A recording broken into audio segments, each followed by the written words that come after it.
ರೇಣುಕಾಸ್ವಾಮಿ ಕೊಲೆ ಪ್ರಕರಣದ ಆರೋಪಿಗಳು, ಅದರಲ್ಲೂ ಪ್ರಮುಖವಾಗಿ ದರ್ಶನ್ ಬೇಲ್ ಅರ್ಜಿಯ ವಿಚಾರಣೆ ನಡೀತಾ ಇದೆ.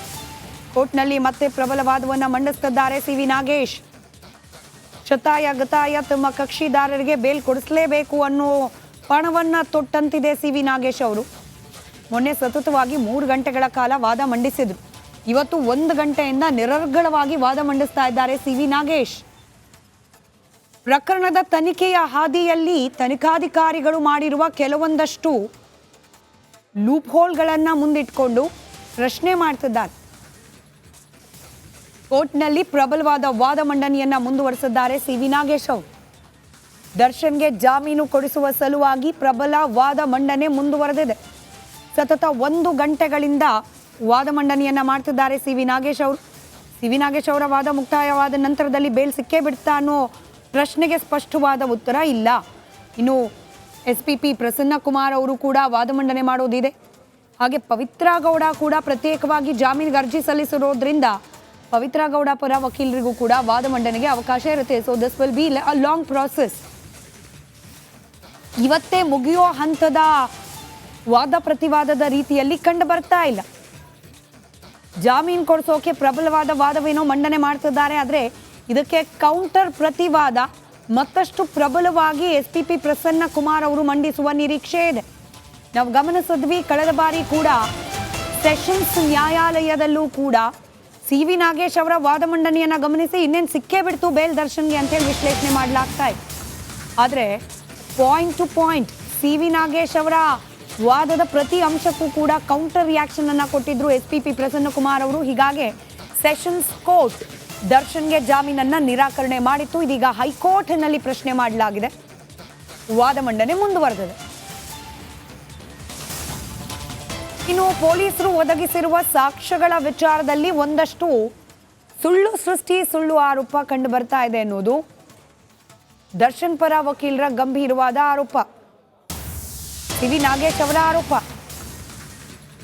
ಪುನೀತ್ 11ರಿಂದ 19ನೇ ತಾರೀಖಿನವರೆಗೆ ಆಚೆ ಆರಾಮಾಗಿ ಓಡಾಡ್ಕೊಂಡಿರ್ತಾನೆ ಅಂತ ಹೇಳಿ ಉಲ್ಲೇಖ ಇದೆ. ಇದು ಶುದ್ಧ ಸುಳ್ಳು ಅನ್ನೋದನ್ನ ನಾನು ತೋರಿಸ್ತೀನಿ. 1300 ಪುಟಗಳ ಮುಂದುವರೆದ ತನಿಖೆ ಏನೂ ಇಲ್ಲ. ಹೇಗೆ ಇವರು ಫ್ಯಾಬ್ರಿಕೇಟ್, ಅದು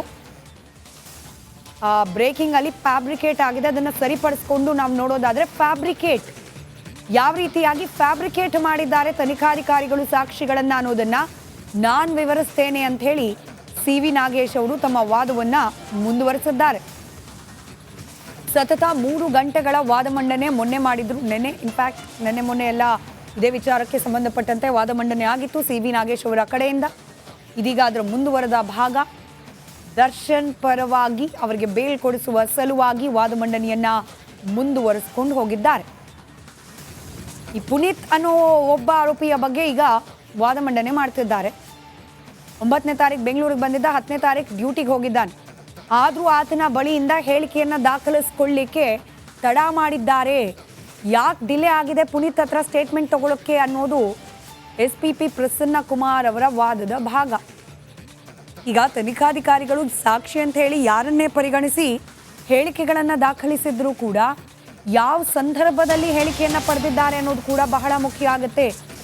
ಸಾಕ್ಷಿಗಳ ಹೇಳಿಕೆಯನ್ನು ಪಡೆಯುವಲ್ಲಿ ಡಿಲೇ ಆದರೂ ಕೂಡ ಅದು ತನಿಖಾಧಿಕಾರಿಗಳ ವಿರುದ್ಧ ನಿಲ್ಲೋ ಸಾಧ್ಯತೆಗಳಿರುತ್ತೆ.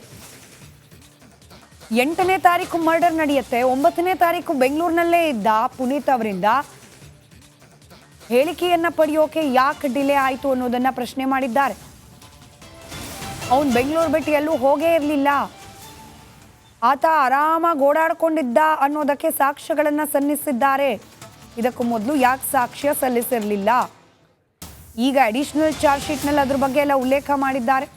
ಮುಂಚೆ ಯಾಕೆ ಇದ್ರ ಬಗ್ಗೆ ಪ್ರಸ್ತಾಪ ಆಗಿರಲಿಲ್ಲ ಅಂತ ಹೇಳಿ ಸಿ.ವಿ. ನಾಗೇಶ್ ಅವರು ಪುನೀತ್ ಅನ್ನೋ ಸಾಕ್ಷಿಯ ವಿಚಾರಕ್ಕೆ ಸಂಬಂಧಪಟ್ಟಂತೆ ಇದೀಗ ಪ್ರಶ್ನೆಯನ್ನ ಮಾಡ್ತಿದ್ದಾರೆ.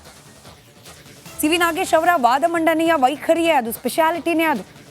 ಚಿಕ್ಕ ಚಿಕ್ಕ ಮಾಹಿತಿಯನ್ನ ಕೂಡ ಮುನ್ನೆಲೆಗೆ ತಂದು ಸುದೀರ್ಘವಾಗಿ ಅದ್ರ ಬಗ್ಗೆ ವಾದ ಮಂಡನೆ ಮಾಡಿ 10 ಪ್ರಶ್ನೆಗಳನ್ನು ಅದರ ಸುತ್ತಾನೆ ಹೇಳಿದ್ದಾರೆ ಸಿ.ವಿ. ನಾಗೇಶ್ ಅವರು. ಇದಕ್ಕೆ ಪೂರಕ ಅನ್ನೋ ರೀತಿಯಲ್ಲಿ ನಾವು ಗಮನಿಸಿದ್ವಿ. ಸೆಷನ್ಸ್ ಕೋರ್ಟ್ನಲ್ಲಿ ಯಾವ ರೀತಿಯಾಗಿ ಅವರು ಡೆಮಾನ್ಸ್ಟ್ರೇಟ್ ಮಾಡಿ ತೋರಿಸ್ಬಿಟ್ಟಿದ್ರು ಅಂತ. ಕೋರ್ಟ್ನಲ್ಲಿ ಇದ್ಕೊಂಡೆ ಅವರು ವಿಧಾನಸೌಧದ ಹತ್ರ ಅಥವಾ ತನಿಖಾಧಿಕಾರಿಗಳ ಕಚೇರಿಯಲ್ಲಿ ಇರೋ ರೀತಿಯಲ್ಲಿ ಆ ಗೂಗಲ್ ಮ್ಯಾಪ್ನಲ್ಲಿ ಅವರು ವಿತ್ ಪ್ರೂಫ್ ಅಲ್ಲೇ ಡೆಮಾನ್ಸ್ಟ್ರೇಟ್ ಮಾಡಿ ತೋರಿಸಿದ್ರು. ಇದರ ಜೊತೆಗೆ ಘಟನೆ ನಡೆದ ದಿನ ದರ್ಶನ್ ಅವರು ಅಲ್ಲಿ ಇರಲಿಲ್ಲ ಅಂತ ಹೇಳಿ ವಾದ ಮಂಡನೆ ಮಾಡೋ ಸಲುವಾಗಿ ಟವರ್ ಲೊಕೇಶನ್ ಡಂಪ್ ಬಗ್ಗೆ ಕೂಡ ಸುದೀರ್ಘವಾದ ವಾದ ಮಂಡನೆಯನ್ನು ಮಾಡಿದ್ರು ಸಿ ವಿ ನಾಗೇಶ್ ಅವರು. ಹಾಗೆ ಇವಾಗ ಏನು ಹೈಕೋರ್ಟ್ನಲ್ಲಿ ವಾದ ಮಂಡನೆ ನಡೀತಾ ಇದೆ, ಆ ಸಂದರ್ಭದಲ್ಲೂ ಕೂಡ ತನಿಖಾಧಿಕಾರಿಗಳು ಈ ತನಿಖೆಯ ಸಂದರ್ಭದಲ್ಲಿ ಹಾಗೆ ಚಾರ್ಜ್ ಶೀಟ್ ಸಲ್ಲಿಕೆ ಮಾಡೋ ಸಂದರ್ಭದಲ್ಲಿ ಉಳಿಸಿರುವ ಒಂದಷ್ಟು ಕುರುಹುಗಳನ್ನು ಉಲ್ಲೇಖ ಮಾಡ್ತಾ ಅದನ್ನು ಪ್ರಶ್ನೆ ಮಾಡ್ತಾ ದರ್ಶನ್ ಅವರಿಗೆ ಈ ಪ್ರಕರಣದಲ್ಲಿ ಸುಮ್ಮನೆ ತಗಲು ಹಾಕಲಾಗಿದೆ, ಅವರನ್ನು ಫಿಟ್ ಮಾಡೋ ಪ್ರಯತ್ನ ಮಾಡಲಾಗಿದೆ ಅನ್ನೋ ರೀತಿಯ ವಾದ ಮಂಡನೆಯನ್ನು ಮಾಡ್ತಿದ್ದಾರೆ ಸಿ ವಿ ನಾಗೇಶ್ ಅವರು. ಮೊನ್ನೆ ವಾದ ಮಂಡನೆ ಮಾಡೋ ಸಂದರ್ಭದಲ್ಲಿ ಶೂ ಸ್ಲಿಪ್ಪರ್ ವ್ಯತ್ಯಾಸ ಅದ್ರ ಬಗ್ಗೆ ಕೂಡ ಹೇಳಿಬಿಟ್ರು. ಒಂದು ಕಡೆ ಸ್ವಇಚ್ಛಾ ಹೇಳಿಕೆಯಲ್ಲಿ ಸ್ಲಿಪ್ಪರ್ ಅಂತ ಹೇಳ್ತಾರೆ, ಆದರೆ ವಿಜಯಲಕ್ಷ್ಮಿ ಅವ್ರ ಮನೆಯಿಂದ ಶೂ ಕಲೆಕ್ಟ್ ಮಾಡ್ಕೊಂಡು ಬರ್ತಾರೆ. ರಕ್ತದ ಕಲೆ ಉಲ್ಲೇಖದ ಬಗ್ಗೆ FSL ರಿಪೋರ್ಟ್ನಲ್ಲಿ ಒಂದು ರೀತಿಯಲ್ಲಿದೆ, ಪಂಚನಾಮೆ ರಿಪೋರ್ಟ್ನಲ್ಲಿ ಒಂದು ರೀತಿಯಲ್ಲಿದೆ. ಈ ವ್ಯತ್ಯಾಸಗಳು ಯಾಕೆ ಅನ್ನೋ ಪ್ರಶ್ನೆಯನ್ನು ಕೇಳಿದರು ಸಿ ವಿ ನಾಗೇಶ್ ಅವರು. ಇನ್ಫ್ಯಾಕ್ಟ್ ವಿಜಯಲಕ್ಷ್ಮಿ ಅವರ ಮನೆಯಲ್ಲಿ ಕೆಲಸದಾಕೆ ಸುಶೀಲಮ್ಮ, ಆಕೆ ಸರ್ಫ್ ಎಕ್ಸೆಲ್ ಬಳಸಿ ದರ್ಶನ್ ಅವರು ಅವತ್ತು ಹಾಕಿದ್ದ ಬಟ್ಟೆಯನ್ನು ಕುಕ್ಕಿ ಒಗ್ದಿದ್ಲು, ಆದರೂ ರಕ್ತದ ಕಲೆ ಹೆಂಗೆ ಕಾಣಿಸ್ತು ಪಂಚನಾಮೆ ಮಾಡ್ಲಿಕ್ಕೆ ಹೋದ ಪೊಲೀಸರಿಗೆ ಅನ್ನೋ ಪ್ರಶ್ನೆಯನ್ನು ಕೂಡ ಕೇಳಿದ್ರು. ಸಿ ವಿ ನಾಗೇಶ್ ಅವರ ವಾದ ಮಂಡನೆಯ ಸ್ಪೆಷಾಲಿಟಿ ಇದು, ಮೈನ್ಯೂಟ್ ಡೀಟೇಲ್ಸ್.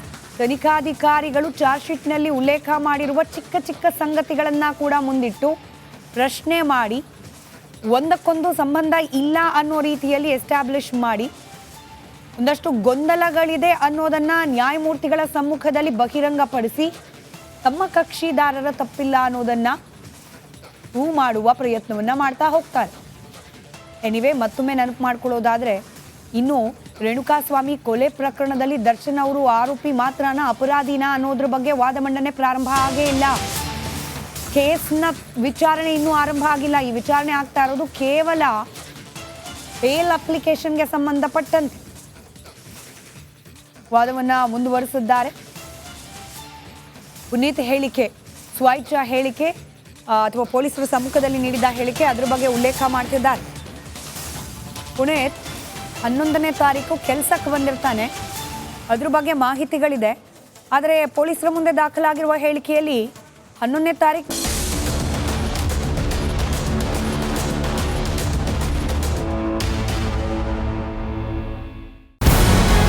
ನಮಸ್ಕಾರ, ಕರ್ನಾಟಕ ಪ್ರೈಮ್ ಟೈಮ್ಗೆ ಸ್ವಾಗತ. ನಾನು ಜಯಪ್ರಕಾಶ್ ಶೆಟ್ಟಿ.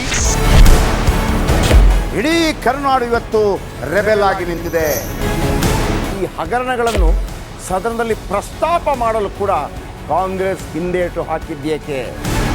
ನಿಮ್ಗೆ ಸಂಬಳ ಅದಕ್ಕೆ, ನಿಮಗೆ ವಾಹನ ಅದಕ್ಕೆ, ನಿಮಗೆ ವೆಪನ್ ಅದಕ್ಕೆ, ನೀವು ಅದನ್ನು ಸರಿ ಹಿಡಬೇಕಾಗಿದೆ. ನೀವು ವಿದ್ಯುತ್ ಬರ ಇದೆ ಅಂತ ಹೇಳ್ತಾ ಇದ್ದೀರಿ, ಎಲ್ಲಿ ಬರ ಇದೆ ನೀವು ಹೇಳಬೇಕು. ಪಾಕಿಸ್ತಾನ್ ಆಕ್ಯುಪೈಡ್ ಕಾಶ್ಮೀರ್ ಅದು ಎಂದೆಂದಿಗೂ ನಮ್ಮದು. 40 ಮೆಷಿನ್ಗಳು ತಂದಿತ್ತು ನೋಟ್ ಎಣಿಸುವುದಕ್ಕೆ, ಅದೇ ಹಾಳಾಯಿತು. ಮಥುರಾದ ಗಲಾಟೆ ಇದೆಯಲ್ಲ, ಅದು ಸ್ಥಳೀಯವಾಗಿ ಕೂತು ಪರಿಹರಿಸಬಹುದಾದಂಥ ಕಾನೂನಿದೆ. ಗ್ಯಾರಂಟಿ ಯೋಜನೆಯಿಂದ ನಷ್ಟ ಆಗಿದೆ, ಲಾಭ ಆಗಿದೆ, ದಯವಿಟ್ಟು ಹೇಳಿ. Dawood Ibrahim most wanted criminal ಯಾವಾಗಾದ ಅಂದರೆ ಇಲ್ಲಿ ತನಕ ಭಾರತ ದೇಶದಲ್ಲಿ ಓರ್ವ ದಲಿತ ಪ್ರಧಾನಿಯಾದಂಥ ಇತಿಹಾಸವೇ ಇಲ್ಲ. ರಿಪಬ್ಲಿಕ್ ವರ್ಲ್ಡ್ ಆಪ್ ಇದು ಕೇವಲ ಅಪ್ಲಿಕೇಶನ್ ಅಲ್ಲ, ಸಮಗ್ರ ಸುದ್ದಿಗಳ ಸಂಪರ್ಕ ಮಾರ್ಗಕ್ಕೆ ಕ್ರಾಂತಿಕಾರಿ ಬದಲಾವಣೆ. ರಿಪಬ್ಲಿಕ್ ವರ್ಲ್ಡ್ ಆಪ್ ಕೇವಲ ಸುದ್ದಿ ಅಪ್ಲಿಕೇಶನ್ ಅನ್ನ ಪರಿಚಯ ಮಾಡ್ತಾ ಇಲ್ಲ, ಬದಲಾಗಿ ಡಿಜಿಟಲ್ ಸುದ್ದಿ ಬಳಕೆಯ ಹೊಸ ಯುಗಕ್ಕೆ ನಾಂದಿ ಹಾಡ್ತಾ ಇದೆ. ಇದೊಂದು ಬ್ರೇಕಿಂಗ್ ನ್ಯೂಸ್, ಪ್ರಭಾವಶಾಲಿ ಕಾರ್ಯಕ್ರಮಗಳಿಗೆ ಗಟ್ಟಿಯಾದ ವೇದಿಕೆ. ರಿಪಬ್ಲಿಕ್ ವರ್ಲ್ಡ್ ಅಪ್ಲಿಕೇಶನ್ ಈಗ ಲೈವ್ ಆಗಿದೆ. ಗೂಗಲ್ ಪ್ಲೇ ಸ್ಟೋರ್ ಮತ್ತು ಆಪಲ್ ಆಪ್ ಸ್ಟೋರ್ ಎರಡರಲ್ಲೂ ಲಭ್ಯವಿದೆ. ಈಗಲೇ ಡೌನ್ಲೋಡ್ ಮಾಡಿ.